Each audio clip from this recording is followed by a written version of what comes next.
I'm Heidi with Lone Peak Physical Therapy. We're going to go through a quick dynamic warm-up for running. The main point here is to get the ankles moving well, hips moving well, and thoracic spine moving well. If these areas aren't moving well, it puts you at bigger risk for knee pain and low back pain because those joints will tend to move more. So starting with ankle, we're in a calf stretch position on the right leg. Easy to get a calf stretch. You can cross over to get a little bit of variety. You can get some knee bends on that right side to just really make sure the ankle is moving well.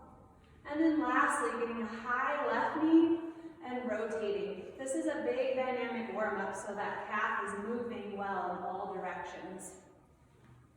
Same thing other side. I prefer to do my hip stretches kneeling when I can so it really isolates hip.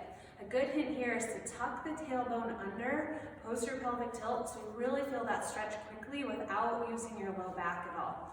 As you go forward, big hand reach up. This gives us a little bit of side bend into thoracic spine. I'll get 5 to 8 here. 5 to 8 with good thoracic rotation. And 5 to 8 where I get a big reach across. This should look like running arms, just really exaggerating that movement. Same thing other side. A lot of times if you're not able to kneel, using the side of the car or a rock, you can go through all those same movements. Quickly here, here, here, both sides.